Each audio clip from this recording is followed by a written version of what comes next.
So it's actually 24 to 26 weeks. Your smile specifically. Got it. But let's go back. We're losing track. The fetus is not a species yet. It's technically classified as a parasite. Did Charlie Kirk badly lose a debate on abortion? Jamie Bambrick here, Editor-in-Chief for Clear Truth Media, and in this video I want to share with you a tweet. Now, why am I sharing with you a tweet? Well, this particular tweet has 31 million views at the time of recording, probably more by the time I edited it and put it below or overlay it in whatever fashion. It is a clip from a video of Charlie Kirk debating 25 university students, which is hilarious, right? But according to this person on the internet, and as we know, people on the internet are always right, he seems to have lost. Here is what they say. Oh, she ate him up. I'm actually obsessed with her. Wow. Notice no punctuation or any apostrophes, anything like that. No capitalization. Written like the true intellectual titan who understands these issues perfectly. And a quick check on who this person is. Belak, or at Caleb Jackson 00, maybe born in the year 2000, 24 years old. People in their early 20s are always very intelligent. Palestine flag, documentary addict, tornado fanatic, they, them, fa, Palestine flag. I don't actually know what fa means in this. F-A, is that do, re, mi, fa, musical note? I don't speak woke, so I don't know what that means. Nonetheless, anyway, now here's the thing. I have intentionally not watched this video yet, right? I wanted to react to it in a more spontaneous manner. So there is a chance that he could have lost this. I honestly don't know how this video goes. If he has, number one, no discredit to him. I don't think I could do what he does. He is much quicker, much better recall than I have. But I'm not sitting there in front of a bunch of hostile students doing this off the cuff. I'm sitting here in the comfort of it's my garage, to be honest. And I also have the opportunity, if I need to, which I probably will, to Google or do a tiny bit of research or just take a break and have a think about something to get a slightly better answer. So if my answers are better, it's not because I'm as smart as Charlie, also not because I'm as tall as Charlie. Not that that would help my answers, but I have met him and he is unusually tall and I am normal height. I'm just about I'm 6 foot. That's what I tell the internet. I'm 5'11 3/4, rounding up to the nearest foot, definitely 6. Anyway, I can possibly answer some objections that he didn't have the time or the recall to answer perfectly. And by the way, if he lost, that doesn't mean the argument is lost, because someone can have a better spontaneous answer in the moment. It doesn't mean their position is actually correct.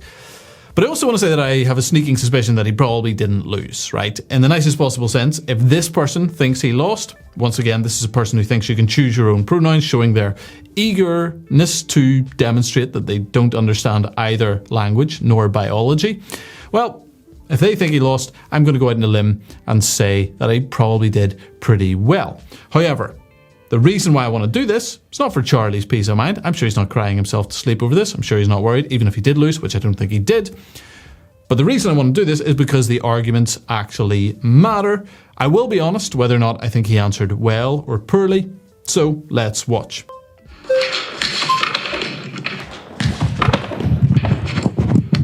She's taking it very seriously. That's fun. Okay, what's your name? Naima. Nice to meet you. Okay, can I just ask, at how many weeks do you think that a fetus is viable? Well, viability and moral worth are two different things. No, but I'm asking you, at how many weeks do you think a fetus is viable? Well, at about 20 weeks, a baby can survive outside of utero.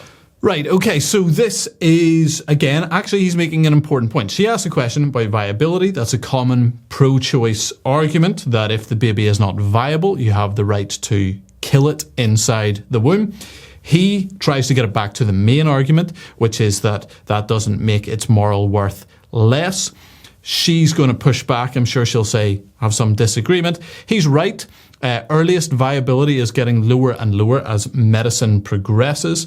Let's see what they say here very briefly. Usually 24 to 26 weeks. Well, it's 20. The youngest ever in a NICU unit actually happened in San Diego, not far from here, and survived at 20 weeks. Okay. Right, so very good. He's absolutely right. Survived at 20 weeks.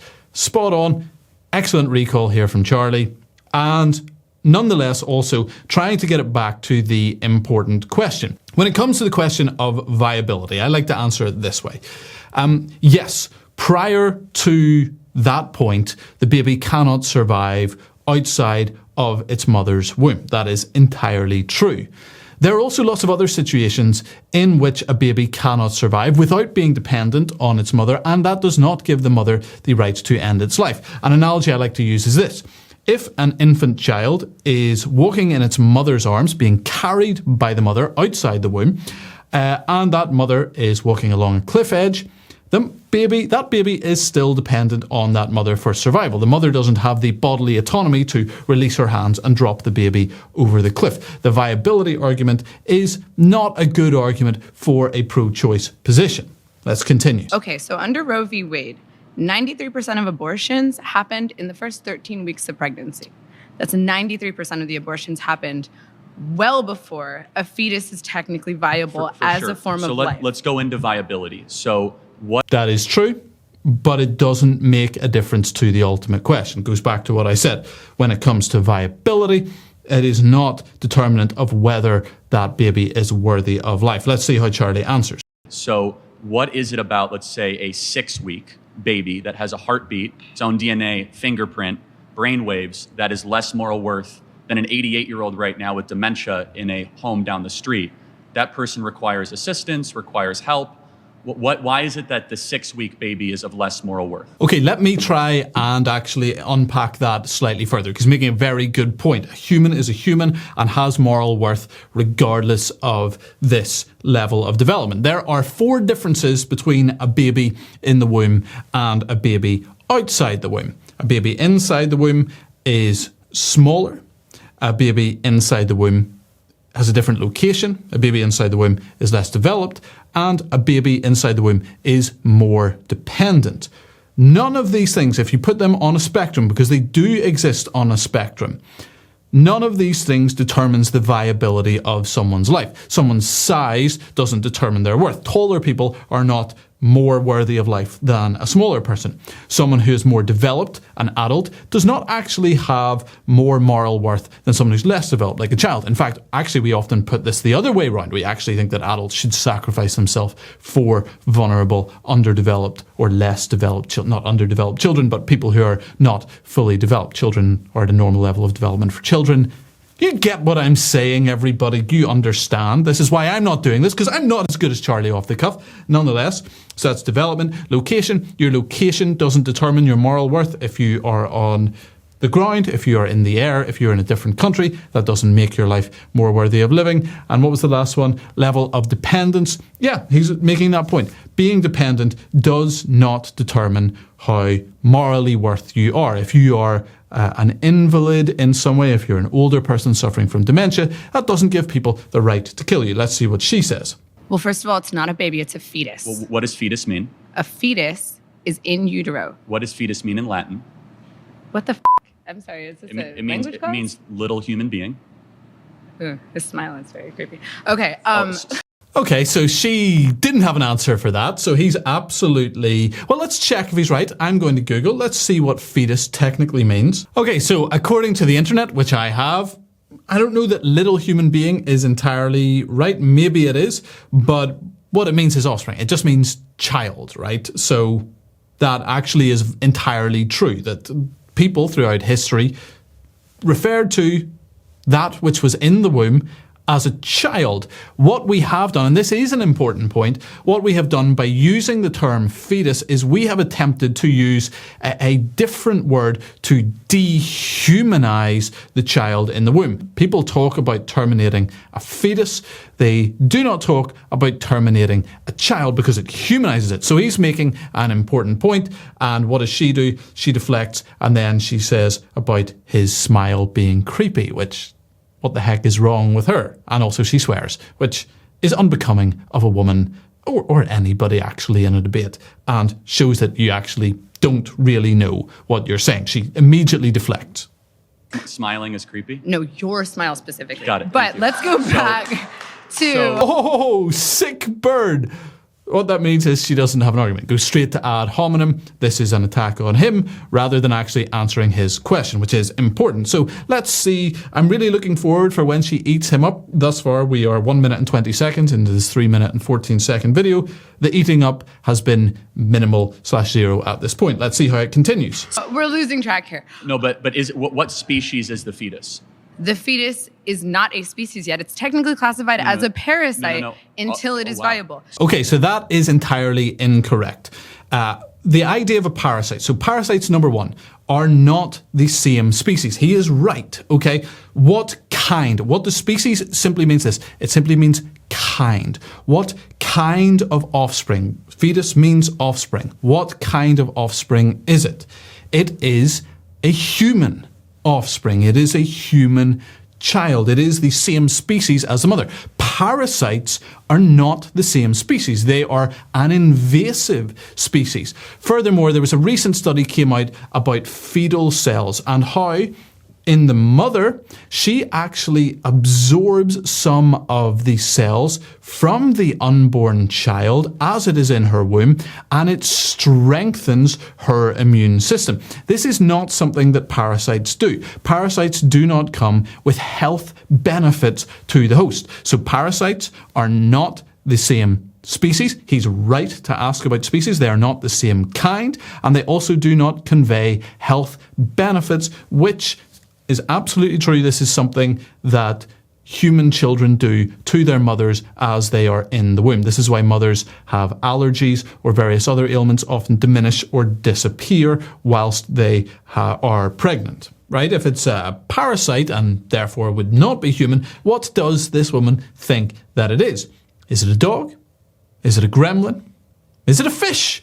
Who knows, right? Because we all know that there are plenty of things that may mistakenly find their way into a woman's womb from time to time. That happens regularly. It is, of course, rare, in fact, that it would be a human baby, right? Continue. So, now I want to talk to you about something very quickly. I can't let you get past that. Are you saying a baby is a disease or a tumor? She's not technically saying it's a disease or a tumor. She's going to push back with something, I'm sure. What she says will still be incorrect. A parasite is not a disease and a tumor. Those are not the same thing. No, correct. A parasite is not a disease or a tumor. A parasite is a different kind of being that lives off the host, but it's not offspring of that host. It is a different species. The species question matters, and it also does not convey health benefits. The eating is not happening here. When is she going to start devouring him? I'm expecting her to tear off his head momentarily. We have the beheaded body of Charlie Kirk lying here on the ground. In just a moment, I'm sure it's about to happen. A parasite is defined as something that cannot survive outside of its host. That is not the full definition of a parasite. Let me Google the full definition of a parasite. Okay, so I've done this, and here's what it says. It says, an organism that lives or feeds on or in an organism of a different species, woman, goodness me, and causes harm to its host. I am right, and she is wrong. And I did that without even Googling. Guys, I might be a genius. This is very exciting. Continue, woman. Continue to embarrass yourself. A baby, before it is viable, cannot survive outside of a woman's womb. Got it. So let's extrapolate that. It is not a living organism. So a parasite would still be a living organism. Her argument is incoherent. A parasite is still a living organism even if it can't survive outside of the mother, or outside of the host, rather. Similarly, a baby would still, even by her definition, which is incorrect, would still be a living organism. Continue. Old people with Alzheimer's and dementia that are being assisted every day, are they parasites? No, they're not parasites. They're human beings who are on the brink of death. Got it. So they're not going to be able to survive. My 4-month-old that requires mom's breast milk and requires daily changes and feedings cannot survive without its own. Is my 4-month-old a parasite? Your baby can breathe on its own. Your baby can drink water from its mouth to its stomach. Okay, but he's going back to the bigger argument. He's totally valid in doing that. I don't think he's perfectly answered her here, but he is making a totally valid point. He's making an entirely valid point that being dependent on someone else does not lower your moral worth. She does not seem to get this. She is completely missing the point. Continue. But it cannot. Your baby can it eat hunt? food. Can it gather? Can it reason? But that's not what qualifies something as being a living organism. Okay, but then what does qualify it as being a living organism, and what does qualify it as having moral worth? According to her, it's a viability, but then these things would exist on a spectrum. We would give less moral worth to things that are more dependent, and we would give greater moral worth to those that are independent. We do the opposite. We actually give greater moral worth to those that are more dependent, and rightly so. Being a living organism simply means, can you survive outside of a womb, outside of your host? Got it. So that is not the definition of a living organism. Let us look again. I'm going to use Google, which Charlie can't do. What is the definition of a living organism? Okay, so the definition of an organism is defined as an entity with life. I think we can say this very clearly, right? That the baby inside of its mother has life. It is a living thing. It's not dead, right? That would be a miscarriage. That would be something, by the way, if a mother miscarries and that embryo, that dead child ultimately needs to be removed, we would back that. But that child is living from that moment. So she is incorrect. Let's keep going. Got it. So I just want to make sure I'm clear. Why does that then equate to moral viability? It equates to scientific viability. Why? Under what standard? Because it is not alive, and you are advocating for the rights of something that is not technically a life. Got it. So she is incorrect on this. The baby in the womb, whilst growing and developing, is alive. When is life conveyed on that baby? From the moment of conception. It is growing, it is developing, but it is not dead. There are two states of human being. Dead and alive. There is nothing in between. It is alive. It is not viable, but it is alive. These things are different. But is something while that sacrificing the needs of the human woman who is alive. Got it. So, but firstly, that is a complete lie. The idea that this is sacrificing the needs of a human woman are incorrect. Human women are designed, among other things, to give birth to children. That is part of what their bodies are designed to do. She may not want to do that in certain circumstances. That is not a need. She may not actually have the finances to do that. But then people come around to her. She can give that child up for adoption. You can say the same thing about a child that is outside of the womb, that the mother is sacrificing. If that mother doesn't want her child anymore, why can she not kill it then by this same standard? The reason she can't do that is because the child has distinct moral worth. Charlie's getting back to the main point. He's been entirely right so far. She has not answered a single point well. Can survive without the baby in her. Right? Yes. The baby cannot survive without the mom. Yes. But a mom cannot survive without her lungs. So it's not her body, it's in her body. It's not her DNA, so it's not her choice. So it actually is directly her DNA. That is so stupid. This woman is not smart at all. It's not her DNA. It is made up of a mix of her DNA and the father's DNA. She is not correct. She has not answered one thing well so far. It is 100%. It's 50% of her DNA. It is 100%. It is 50% of her DNA. She ate him up, everybody, apparently. Okay, so what did we learn? Well, we learned that people on the internet don't understand arguments very well. We also learned that human moral viability is not dependent on level of dependency. That is actually true. He is correct about this. There are a couple of little things that I think he could have pushed back on better. The parasite thing, I think you need a good, quick answer to that, which is different species and causes harm is the definition of a parasite. A fetus does not actually do those things. It conveys health benefits and it is the same species. Other than that, I think he did a great job. Well done, Charlie. And if you'd like to learn more about this, I have an interesting video on Roe v. Wade and it being overturned here.